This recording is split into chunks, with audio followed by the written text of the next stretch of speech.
2023లో నేరాల సంఖ్య గణనీయంగా తగ్గిందని ఎన్సీఆర్బీ రిపోర్ట్ వెల్లడిస్తోంది.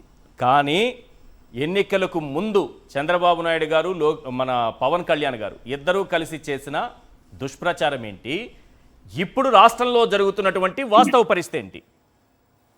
సార్ నమస్తే అండి, ఈశ్వర్ గారు, మీకు అలాగే తోటి ప్యానలిస్టులకి, సాక్షి టీవీ వీక్షకులందరికీ కూడా వెరీ గుడ్ ఈవినింగ్ అండి.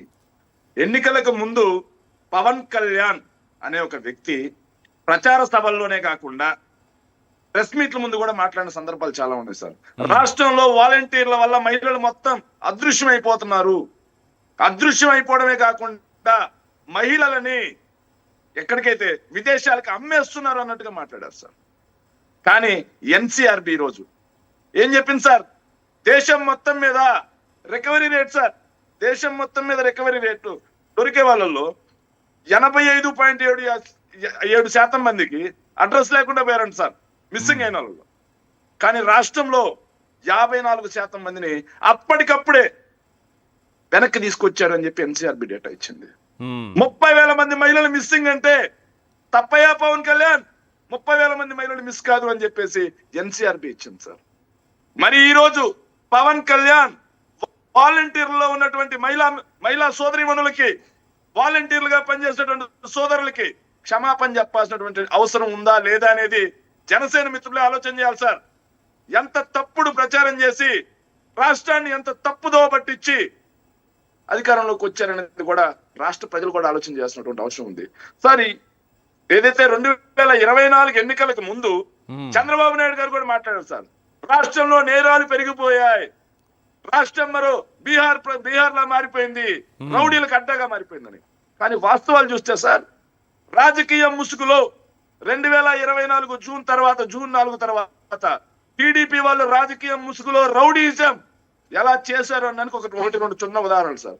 అధికారంలోకి వచ్చిందే తడువుగా పోలీసులు అందరికి ఏదైతే ఇన్స్ట్రక్షన్స్ ఇచ్చేశారు, ఏమి ఇన్స్ట్రక్షన్స్ అయ్యా అంటే, మా వాళ్ళు వెళ్ళి వైఎస్ఆర్ కాంగ్రెస్ పార్టీ కార్యకర్తలు నాయకులు ఇళ్లను పగలగొట్టేస్తారు, మీరు చూస్తూ ఉండాలి, వాళ్ళ ఆస్తులను ధ్వంసం చేస్తారు, మీరు చూస్తూ ఉండాలి, వాళ్ళని కత్తులతో పొడుస్తూ ఉంటారు, మీరు చూస్తూ ఉండాలి, కర్రలతో చితక బాదుతూ ఉంటారు, మీరు చూస్తూ ఉండాలి. కానీ ఎలాంటి చర్యలు చేపట్టడానికి లేదు అని చెప్పేసి అధికారంలోకి వచ్చిన మొదటి రోజు నుంచే ఈ 5 ఏళ్ల పరిపాలన ఎలా ఉండబోతుంది అని చెప్పి ఒక హింట్ ఇచ్చారు సార్. హింట్ ఇచ్చిన తర్వాత ఆగారా? 1-2 చిన్న ఉదాహరణలు సార్. 6/8/2024 సార్, బీసీ యువకులపై డోన్ ఎమ్మెల్యే సూర్యప్రకాష్ రెడ్డి దాష్టికం ఏం చేశారంటే సార్, వాల్మీకి సామాజిక వర్గానికి చెందినటువంటి యువకులని కర్రలతో చితకబాది కాళ్ళు పట్టించుకున్నాడు ఎమ్మెల్యే. మరి లా అండ్ ఆర్డర్ ఏం చేసింది? ఎస్ సార్, 21/9/2024 పంతం నానాజీ సార్, కాకినాడకు చెందినటువంటి ఎమ్మెల్యే ఒక వైద్యుడి పైన నిష్కారణంగా చేసుకున్నాడు సార్, దళిత డాక్టర్ మళ్ళీ చేయి చేసుకున్నారు సార్. మరి ఏమైంది సార్ ఇదంతా? ఎస్ 9/6/2024 సార్, అధికారంలోకి వచ్చిన కొత్తలో సార్ 9/6/2024 మంగళగిరి నియోజకవర్గం పెదబట్లపూడికి చెందినటువంటి మా సోషల్ మీడియా కార్యకర్త సార్ రాజ్ కుమార్ చితకబాది మోకాళ్ళ మీద కూర్చోబెట్టారు సార్. అందరూ చూశారు తర్వాత, ఎస్ అందరూ చూశారు. కానీ ఏమైంది? ఎస్ ఇంకోటి సార్, 11/9/2025 కృష్ణా జిల్లా మొన్నే సార్ మచిలీపట్నం నియోజకవర్గానికి చెందిన ఒక గిరి అనే యువకుణ్ణి జనసేన సైకోలు, జనసేన ఉన్మాద సేన చితకబాది మోకాళ్ళ మీద నించోబెట్టారు సార్. ఏం చేశారు సార్ వాళ్ళని?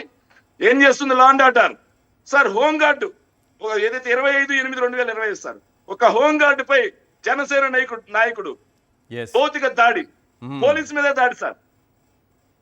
ఎస్ 1/8/2025 సార్, కానిస్టేబుల్ పై మంత్రి బీసీ జనార్దన్ రెడ్డికి సోదర సమానుడైనటువంటి మదన్ భూపాల్ రెడ్డి చంప చెలిమనిపించారు సార్ పోలీస్ కానిస్టేబుల్. మహిళా హోంమంత్రి సారథ్యంలో మహిళలైనా సరే హ్యాపీగా ఉన్నారా? వాళ్ళకి మహిళలు ఎంత హ్యాపీగా ఉన్నారంటే సార్, మహిళలు ఎంత హ్యాపీగా ఉన్నారంటే మచ్చుమరి బాలిక దగ్గర నుంచి మొదలుపెట్టి ఈ రోజు చిత్తూరులో జరిగినటువంటి బాలిక మీద దాష్టికం వరకు ఇన్ని అత్యాచారాలు జరిగితే మహిళా హోంమంత్రి ఏనాడైనా జరుగుతున్నటువంటి అత్యాచారాల గురించి రివ్యూ చేయడం గానీ, ఏదైతే బాధిత కుటుంబాలను పరామర్శించడం గానీ, శిక్ష పడేలా చూడటం గానీ ఇవేమీ చేయకుండా మీడియా ముందుకు వచ్చి సోషల్ మీడియా మిత్రుల మీద మాట్లాడుతుంది. మీడియా ముందుకు వచ్చి సోషల్ మీడియా మిత్రుల యొక్క కులాలను మొత్తాన్ని రెడ్డి కులానికి అంటగట్టేదా మాట్లాడుతుంది. ఇవి కాకుండా సార్, మీడియా ముందు కూర్చొని మాజీ ముఖ్యమంత్రి అయినటువంటి జగన్మోహన్ రెడ్డి గారిని మా ప్రీతమ నాయకులు తిట్టడం కోసం మాత్రమే పనిచేస్తా ఉన్నారు. మ్మ్. లా అండ్ ఆర్డర్ ఏమైపోయింది? లా అండ్ ఆర్డర్ ఏమైపోయింది రాష్ట్రంలో?